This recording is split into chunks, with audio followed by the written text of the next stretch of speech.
নমস্কার বন্ধুরা, good morning. আশা করি তোমরা ভালোই আছো। সরস্বতী পুজো আজকে, তো সবার ভালো কাটুক সরস্বতী পুজো, এটাই প্রার্থনা করি। তো আজকে এখন বাজে হচ্ছে 11টা। আমাদের পুজো হলো, বাড়িতে পুজো টুজো দেওয়া হলো। আর আমাদের ক্লাবেও সামনে পুজো হয়েছে, মেয়ে অঞ্জলি দিয়ে এসছে। শাড়ি পরার সময় পাইনি, সকাল থেকে পুজোর জোগাড় যন্ত্র করতে করতে। রান্নাও আছে অনেক, মানে রান্না আজকে, কালকে ষষ্ঠী যেহেতু, কালকে তো আমাদের বাড়িতে রান্না হয় না। তো চলো দেখতে থাকো, আশা করি ব্লগটা ভালো লাগবে। আর মেয়ে সাজুগুজু করেছে, তোমাদেরকে দেখায় না, ওটা দেখাও দেখাও দেখাও। কই কই কই কই কই, দাঁড়াও, দেখো কি সুন্দর লাগছে আমার মেয়েকে। আর গোলাপ লাগিয়েছিল, গোলাপটা এখন একটু ফুলে গেছে, পাতাটা লেগে আছে, আমাদের অরিজিনাল গোলাপ। তো হ্যাঁ, কালকে ষষ্ঠী পুজোটা করে দিতে হবে। তো আমরা এখন মুড়ি টুড়ি খাই, তারপর স্কুল নিয়ে যাবে মেয়েকে ওর পাপা। দিচ্ছি। তো বন্ধুরা, এখন বাজে মোটামুটি 1:30। আমরা খাওয়া হয়ে গেছে, আমাদের খাওয়া দাওয়া খাওয়া হয়ে গেছে, দিয়ে শাড়িটা পরে নিয়েছি। তো মেয়ের স্কুলে যাব এখন। এ দেখো, এটা গোলাপ লাগিয়েছি পিছনটাতে, কী করে দেখাবো, দেখানো হবে না। তো এভাবে সেজে নিয়েছি, একটু সিম্পলের মধ্যে। শাড়ি খুব কম পরি আমি, অস্বস্তি হচ্ছে, তো শাড়ি পরলাম। আর মেয়েকে, যে মেয়ে ওই দেখো বাইরে, কই কই কই। তো চলো আমরা স্কুল থেকে ঘুরে আসি। হ্যাঁ, লাঞ্চ কুপনটা নিয়েছি। তো স্কুলে একটা কুপন দিয়েছে, ওই কুপনটা না নিলে খাবার দেবে না। তো চলো। তো দেখো, এই জায়গাটাতে ওদের স্কুলের ঠাকুরটা হয়েছে। আমি আর জুতো খুলে ভেতরে গেলাম না, মেয়ে গেছিল। তো দেখো, আমরা এসছি এই যে দীপসাদের স্কুলে। দেখা বেটা, টাকা এই দেখো, আমরা এসছি। ওদের লাঞ্চটা নিয়ে নেবো, চলো তারপর বাড়ি যাবো। তো চলো, আমরা না কলেজে এসেছি, জানো তো। ওর বাবা বললো যে চলো কলেজ থেকে ঘুরে আসি। তো কলেজে এসেছি, আর এসে টিপ টিপ টিপ টিপ বৃষ্টি পড়তে শুরু করে দিয়েছে, ব্যাস। আর এই অবস্থাতেই সবাই নাচ করছে। তো তোমাদেরকে একটু চারিপাশটা একবার ক্যামেরাটা ঘুরিয়ে দেখালাম, আর সবাই ছুটছে এবার বৃষ্টিতে। তো আমি সেজন্যই আসবো না বলছিলাম বাড়ি থেকে। দেখো বসে আছে টোটোতে, বৃষ্টি পড়ছে কেমন দেখো।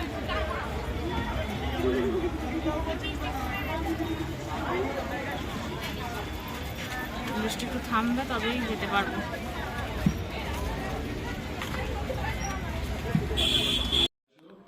আমরা বাড়ি এলাম, টিপটিপ করে পড়ছিল বৃষ্টি, তবুও চলো। এখন একদম থেমে গেছে।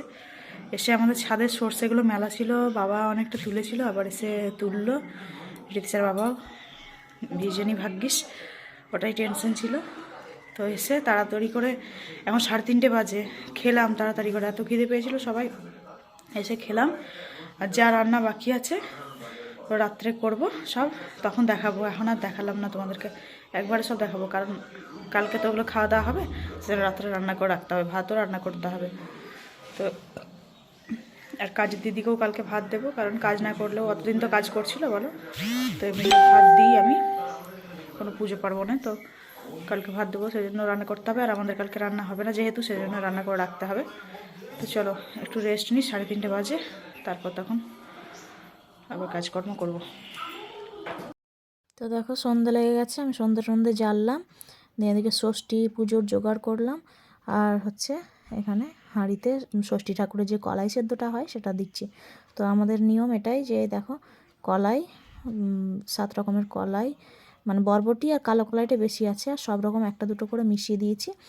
আর হচ্ছে এই দেখো, হাঁড়িতে দিয়ে দিয়েছি। জলটার পরিমাণ অনেকটাই বেশি দিয়েছি, কারণ আমাদের নিয়ম যে জলটা মানে একবারে দিতে পারবো, আর তুলে দেখা যাবে না যে সেদ্ধ হয়েছে কিনা, একবারে নামিয়ে দিতে হবে। তো বেগুন দিলাম, আর বেতর শাক, এগুলোই দিতে হয়, আর সাদা শিম দিতে হয়। তো সাদা শিম তো এখন পাইনি, একটা পেয়েছিল, ওটা দিয়ে দিলাম। তো চলো করে নিয়ে সেদ্ধ। তো আমার ওইদিকে সেদ্ধ করতে বসিয়ে দিয়েছি, আর এখানে আমি সব রেডি করে রেখেছিলাম। তো ওটাকে এবার ষষ্ঠীটা পেতে নিচ্ছি, সিঁদুর দিয়ে দেবো, আর কাজল আর হলুদ মানে ফোঁটা দিয়ে দেবো শিলের ওপরে। এটা যেহেতু শীতলা ষষ্ঠী সেহেতু এটা ওই শিলের ওপর দিয়ে করতে হয়। শিলটাকে ধুয়ে নিয়েছিলাম প্রথমে ভালো করে, বর ধুয়ে দিয়েছিল, এত বড় শিল তো তোলার ক্ষমতা নেই আমার। তো এটাতে এমনি করে ফোঁটা দিয়ে আর এই ফলগুলো বানিয়ে রেখেছি সাইডে। ফলগুলো কালকে মানে বাসি ফল ফল দিয়ে পুজো করা হবে, যেহেতু এটা শীতলা ষষ্ঠী, ঠান্ডা, তো সব কিছু ঠান্ডা লাগে। আর হচ্ছে আমাদের যে ষষ্ঠীটা পাতা আছে দেওয়ালে, ওটা দেখাবো তোমাদেরকে, দাঁড়াও। তো এটাতেই মানে অন্য যে ষষ্ঠীগুলো হয় সেগুলোতে জল দিই, কিন্তু এটাতে সিল দিয়ে পুজো হয়। আর হলুদ কাপড় দিয়ে ঢেকে দিয়েছি আমি। এটা হলুদ মানে গুলে হলুদ জল, সাদা কাপড় ছিল তো ওটা হলুদ জল দিয়ে মানে গুলে ভিজিয়ে তারপর এটা ঢাকা দিয়েছি। আর বাঁশের পাতাটা ওটাতে মানে সিলের ওপরে দিয়ে দেবো। দিয়ে প্রদীপ জ্বেলে নিয়েছি আমি এদিকে, আর ধূপকাঠি জ্বেলে নিয়েছি। তো পেতে রাখবো কালকে, তখন এটাতে পুজো করা হবে, জল দেওয়া হবে। আর এই ফলগুলো তো ঢেকে দেবো না, তো ইঁদুর টিন্দুরে মানে উৎপাত করতে পারে, সেই জন্য। তো নিয়ম হচ্ছে যে কলাই সেদ্ধটা বসানোর পর এটা পাততে হয়, তো সেই জন্য আমি আগেই কলাই সেদ্ধটা বসিয়ে এসে এখানে আমি পেতে নিচ্ছি। আর কলাই সেদ্ধটা পিসিমণিকে ফোন করেছিলাম, তো পিসিমণি বললো যে পুরো 1 ঘন্টা রাখবে, 1 ঘন্টা 20 মিনিট, না তো 1 ঘন্টা এরকমের মধ্যে হয়ে যায়। তো আমি পুরো 1 ঘন্টা টাইম দিয়ে এসেছি, আমি দেখে নিলাম টাইমটা। বাবা বললো যে 1 ঘন্টার মধ্যে হয়ে যাবে, তো আমি বলছি ঠিক আছে 1 ঘন্টা আমি করে রাখবো। তো চাপিয়ে দিয়ে এসেছি, দেখা যাক এখন কতক্ষণে হয়। এই দেখো ঢেকে দিচ্ছি সব জিনিস। আর তারপর ওটা সেদ্ধ হয়ে গেলে এখানে নিয়ে এসে রাখবো। আর ষষ্ঠী ঠাকুরের জল, এই দেখো জলটাও ঢেকে দিচ্ছি, কালকে এটা দিয়ে জল দেওয়া হবে। আর আমাদেরও বাসি জল খেতে হয়, তো সেই জন্য সাইডে দেখো আমি ঘটিটাতে করে জলটা ঢেকে রাখলাম বাটি দিয়ে, কারণ এটাই প্রথমে জলটা খাবো, তারপর তখন যা জল খাওয়া হবে হবে। তো চলো, এখানের কাজ আমার মোটামুটি হয়ে গেল। এই দেখো বাঁশের পাতাটা দিতে ভুলে গেছিলাম, আবার দাঁড়াও, বাঁশের পাতাটা দিয়ে দিচ্ছি আমি পরে। তো বাঁশের পাতাটা থাকতে চাই না, এদিকে স্লিপ কেটে পড়ে যাচ্ছে, জানো তো। আর আমি প্রথমবার করছি, তোমরা কে কেমন করে করো, কাদের বাড়িতে কীরকম আছে কমেন্টে জানাবে। আর আমি মানে প্রথম জিজ্ঞেস করে পিসিমণিকে জিজ্ঞেস করে করছি, আগে অতটা করিনি, আমি নিজে, পিসিমণি করতো। তো এই যে হয়ে গেল। আর এই দিকে সাইডে দেখিয়ে দিই তোমাদেরকে, তখন দেখানো হয়নি, আমরা সবাই সরস্বতী পুজো করেছিলাম বাড়িতে। আর এই মানে কাগজটাতে করে লিখেছিলাম সবাই। তো এইভাবে সরস্বতী পুজো হয়েছে আমাদের ঘরে। তো চলো এবার বাইরে যাই। তো বন্ধুরা, আমার ষষ্ঠী পাতা হলো, ষষ্ঠী পেতে। আর ওই দেখো এখানে বারান্দায় আমার মা ষষ্ঠীর কলাই সেদ্ধ হচ্ছে। তো ওটা তো এখন নাড়তে পাবো না, কাপড়ও ছাড়িয়ে নিয়ে, দেখো কাপড় পরাই আছে, এটা নিয়ে গিয়ে মা ষষ্ঠীর কাছে রাখবো, তারপর কাপড় ছাড়বো। আর বর মশাই এদিকে আলু ভাজা, বেগুন ভাজবে না বোধহয়, আলু ভাজা আর কালো কলাইয়ের বড়ি ভাজা। বেশি লোক নয়, এতে আমাদের 4টে লোক, সেজন্য অত ভাজাভুজি আর করবো না। তো ওই ফুলকপি ভাজার কথা ছিল, ফুলকপি বেগুন ভাজবো ভাবছিলাম, তো দিয়ে এটা ক্যান্সেল। বললো যে আলু ভাজা আমি খেতে পছন্দ করি, মানে ওই চাক করে যে আলুটা ভাজা হয় না, ওই যেটা ভেজা ভাতের সঙ্গে খাওয়া হয়, আমি খুব ভালোবাসি। তো ওটা মানে আমার জন্যই, ওরা অত পছন্দ করে না, আমার জন্যই ভাজা হচ্ছে। তো ওই আলুটা ভাজা হবে, আর হচ্ছে আর ওই কালো কলাইয়ের যেটা বড়ি, ওটা ভাজা হবে। কালো কলাই ভিজিয়ে রেখেছি, ও বড়িটা ভাজা হবে, বাটতে হবে। তো ওটা করছে ও। আর এখন রাত্রের জন্য আবার চপ করছে, আলুর চপ, আর ভাত বসাতে হবে। তো এটা না হয়ে গেলে আমি ওইদিকে কিছুই করতে পারছি না। তো চলো এখানে বসে থাকি এখন, মোটামুটি 1.5 ঘন্টা না, 1 ঘন্টা 15 মিনিট মতো লাগবে সময় এটার। তো চলো এখন বসে থাকি, তবেই কাপড় ছাড়বো পরে। তো দেখো আমার সেন্ট বেরিয়ে গেছিলো অনেকটা, তো আমি মনে করছি যে সেদ্ধ হয়ে গেছে, 1 ঘন্টা 15 মিনিট মতো হয়ে গেছে, তো নামিয়ে নিয়ে রেখে দিলাম। দেখো কি করছি, আলু ভাজছি, এদিকে ভাত বসানো আছে একটা। এই দেখো এখানে হচ্ছে চপ ভাজা হয়েছে, দেখো।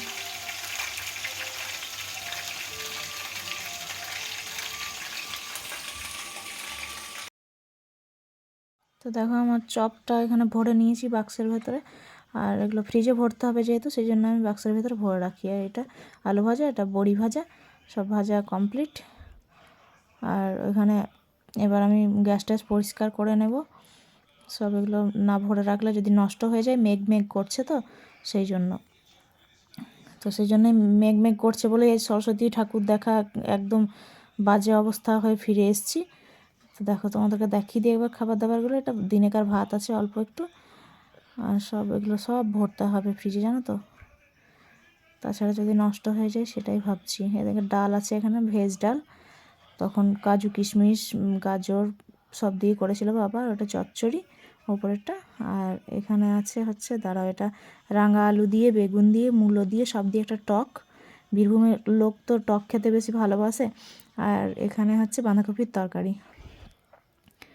তো এগুলো হয়েছে। আর হচ্ছে আর কিছু হয়নি এখানে। এই ভাতটা নামিয়ে রাখলাম, এখন মোটামুটি বাজে 9:30 মতো। তো এদিকে রান্না টান্না সব ভাতটা গড়িয়ে রেখেছি, আর এদিকে এসে ততক্ষণে আমি আবার জামাটা গুছিয়ে রাখছি, খেতে দেবো সবাইকে। তো চলো করে নিই। খাওয়া দাওয়া হয়ে গেছে, খাওয়া দাওয়া করে এই যে ফ্রিজে ভরে রেখে দিলাম সব। আর দেখো সব আটছে না, তবুও আমি এখানে একটু দেখো ঢাকাটা তোলা আছে, কি করব, হচ্ছে না। তো চলো এবার রান্নাঘর সব। তো আজকে ভিডিওটা রান্নাঘর থেকেই শেষ করছি, গান বাজছে খুব। তো চলো টাটা, সবাই ভালো থেকো, সুস্থ থেকো।